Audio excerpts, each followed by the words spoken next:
The live TV, सच सबसे आगे। नमस्कार, द लाइव टीवी आप देख रहे हैं। आपके साथ मैं हूं आदित्य कुमार। कहते हैं कि हीरोज पैदा नहीं होते बल्कि उस सिचुएशन को देखकर अपनी हीरोगिरी दिखाते हैं, और असली हीरो वही होते हैं जो लोगों की मदद करने वाले होते हैं। हम कुछ ऐसे ही हीरोज की बात करने वाले हैं। आपने देखा पश्चिम बंगाल में एक बड़ा रेल हादसा हुआ, कई लोगों की मौत हो गई, कई लोग घायल हैं, और जिम्मेदार लोग सिर्फ पल्ला झाड़ने में लगे हुए हैं। कभी कवच बनाने वाले लोग अब सिर्फ और सिर्फ सेल्फी मिनिस्टर बन के रह गए हैं। आज तक कवच नहीं बन पाया और आज तक ट्रेन दुर्घटनाएं रोकी नहीं जा सकती। खैर, सवाल है जो पूछे जाएंगे, लेकिन हम आज हीरोज की बात कर रहे हैं, उन हीरोज की जो हमेशा अपने आप को साबित करने की कोशिश करते हैं और बताते हैं कि हमें एक दूसरे की मदद कैसे करनी, और वो सारे के सारे मुसलमान थे। सबसे बड़ी बात है, हम आपको एक वीडियो दिखाने वाले, एक रिपोर्टर है जो पहुंचता है वहां और बातचीत करता है, तो सभी जितने भी लोग वहां पर हैं वो मुसलमान होते हैं, और सबसे पहले वही स्पॉट पर पहुंचते हैं जहां पर वो पूरा घटनाक्रम सिलीगुड़ी से 3 किलोमीटर दूर रंगापानी जहां जगह है जहां पर एक्सीडेंट होता है, वहां वो सबसे पहले पहुंचते हैं। दरअसल उन लोगों का कहना है कि वहीं पर आसपास वो नमाज अदा कर रहे थे, और जैसे ही नमाज उनके खत्म हुई वैसे ही उन्हें लगा कि मतलब कोई आवाज़ आई है और धरती हिली है। वहाँ पहुँचते हैं, लोगों की मदद करने में जुट जाते हैं और सबसे पहले वहाँ पहुँचते हैं, आप समझिए, और बिना हिचकिचाए लोगों को वहाँ से निकालने की कोशिश करते हैं। आप समझते हैं कि जब ट्रेन हादसा होता है उसमें लोग दब जाते हैं, जितना इन लोगों से हो सका, क्योंकि इक्विपमेंट्स नहीं थे, फिर भी जो कुछ बन पड़ा इन लोगों ने किया। आप समझिए, बकरीद का त्यौहार भी था, अपने त्यौहार को छोड़कर, त्यौहार को एक साइड कर दिया कि त्यौहार से मतलब अभी तो है, त्यौहार तो हम लोग मनाते ही हैं, लेकिन सबसे पहले इंसानियत है, सबसे पहले इंसानों को बचाना है, लोगों को बचाना है। उसमें अपनी प्राथमिकता दिखाते हुए इन लोगों ने वहाँ पर मेहनत की। और जो ये वीडियो में आप देख रहे हैं, वीडियो में दिखा भी हैं जो लोग, देखिए इनके सबके कपड़े भी ख़राब हो गए हैं, सब कुछ ख़राब हो गए हैं। त्यौहार के दिन तो लोग नए कपड़े पहनते हैं, इन्होंने भी शायद नए कपड़े पहने होंगे, लेकिन आप देखिए अब इनके कपड़े ख़राब हो चुके हैं। क्यों? क्योंकि इन्होंने लोगों की मदद करना सबसे पहले समझा है।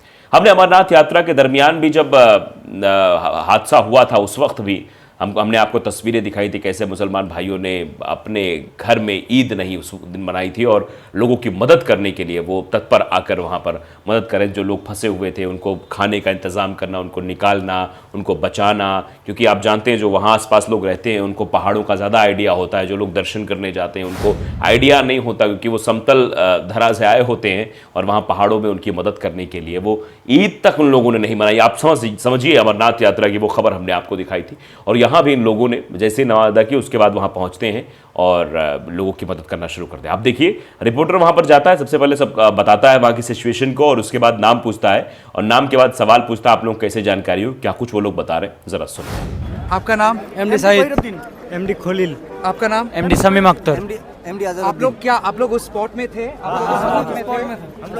हम लोग स्पॉट में था। अच्छा, आप लोग सबसे पहले हम लोग सबसे पहले पहुंचा। क्या हुआ था, कैसे आप लोग को मालूम चला उधर पे ये हुआ? पूरा जोर से एक तो आवाज आया। हम लोग साइड में ही नमाज पढ़ रहा था। जब हम लोग का नमाज खत्म हो गया, एक एक करके नमाज जब खत्म हो गया, खत्म होने के साथ ही साथ पूरा जोर से एक आवाज हुआ, पूरा माटी हिल रहा था। तब हम लोग पूरा गया, दौड़ के गया तो देखा 2 ट्रेन टकरा हुआ है। तो आपने सुना कि किस तरीके से लोग बता रहे थे कि वहाँ पर जो है जरीज हुई थी, वहाँ पर लोग थे, और हमने उनकी मदद करने के लिए सबसे पहले 8:30 जब हमें पता लगता है तो हम वहाँ पहुँचते हैं और लोगों की मदद करना शुरू कर देते हैं। फिर रिपोर्टर सवाल पूछता है कि आखिर वहाँ कितने लोग थे, कैसी हालात, कैसी सिचुएशन थी वहाँ पर, क्या कुछ वहाँ चीज़ें दिखाई दे रही, तो वो लोग बताते हैं कि वहाँ पर किस तरीके से दर्दनाक मंजर था। 8 डेड बॉडीज़ निकाली और करीब 37 से 38 लोगों को मेडिकल कॉलेज तुरंत पहुँचाया, जहाँ पर उनका सुचारू रूप से इलाज हो सके। ज़रा वो भी आप सुनिए। बहुत लोग पड़ा हुआ था, किसी का हाथ फंसा हुआ, किसी का पैर फंसा हुआ था, किसी का सर फंसा हुआ था। कोई तो स्पॉट में ही डेड हो गया।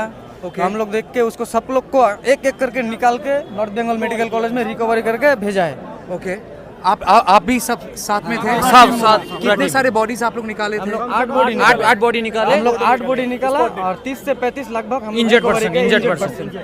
तो ये जो पिछड़ा वाला हिस्सा जो ऊपर में चढ़ गया था, उसमें भी इंसान थे? उसमें भी इंसान था, उसमें भी इंसान था, एक इंसान था फंसा हुआ। उनको कैसे नीचे उतारे? हम लोग का गांव में एक तो सीढ़ी था, सीढ़ी लगा के उसको ऊपर से चढ़ के निकाला। अच्छा, और तो सुना आपने किस तरीके से ये जो बहादुर लड़के हैं जिन्होंने काम किया, इनके काम को भी सराहा जा रहा है। देखिए, ये अंसार इमरान एसार ने लिखा है कि सिलीगुड़ी से 3 किलोमीटर दूर रंगापानी में हुए दर्दनाक ट्रेन हादसे में इन मुस्लिम लड़कों ने ईद वाले दिन कुर्बानी देते हुए पूरा दिन घायल और पीड़ित लोगों की मदद को समर्पित कर दिया। यानी पूरा दिन 8:30 बजे हादसा होता है, उसके बाद सारा दिन पड़ा होता है, त्यौहार मनाना होता है, बहुत सारी चीज़ें होती हैं, लेकिन उन सबको साइड रख के इन बच्चों ने ये तय किया कि नहीं, पहले मुझे उन लोगों की मदद करनी है, पहले मुझे इंसानियत दिखानी है।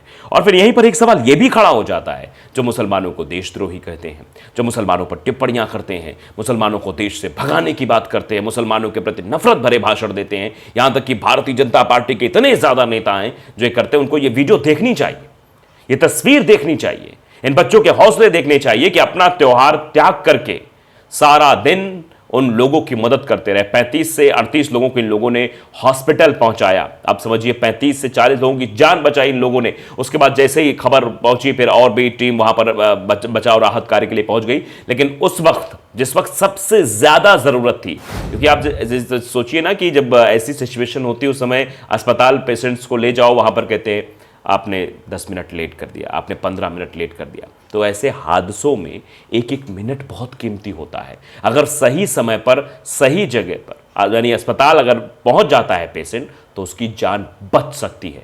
तो आप समझिए 38 से 40 लोगों की जान इन मुस्लिम भाइयों ने बचाई है। आप समझिए कितनी बड़ी बात है।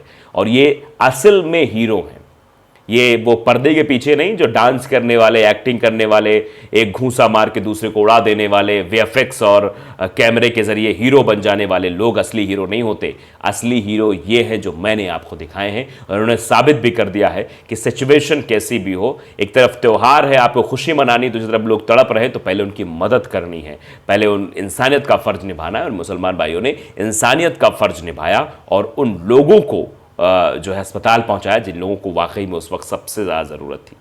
तो सवाल तो वही फिर से हम पूछना चाहते हैं कि जिम्मेदारों ने तो अपनी जिम्मेदारी नहीं उठाई, वो लोग तो जिम्मेदारियों से पल्ला झाड़ते रहे, लेकिन यहाँ मुसलमान भाई जिन पर लगातार आरोप लगाए जाते हैं, लगातार देशद्रोही का तमगा दिया जाता है, आतंकवादी कह दिया जाता है, और कई तो ऐसे हैं जो 20-20 साल 20 साल बाद छूट कर आते हैं, ये सब कुछ एक नफ़रत के मतलब नज़रिए से देखा जाता है। उन लोगों ने मदद करने में ये नहीं पूछा कि आप हिंदू हो, मैं आपको नहीं उठाऊंगा, आप मुसलमान हो, मैं आपको बचाऊंगा।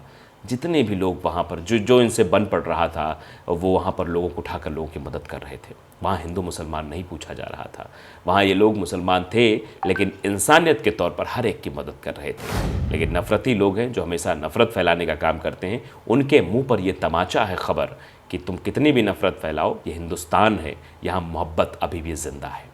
द लाइव टीवी को अगर आपने सब्सक्राइब नहीं किया, जरूर करिए, बेल आइकन दबाइए ताकि सच खबर आप तक पहुंचती रहे। नमस्कार। द लाइव टीवी, सच सबसे आगे।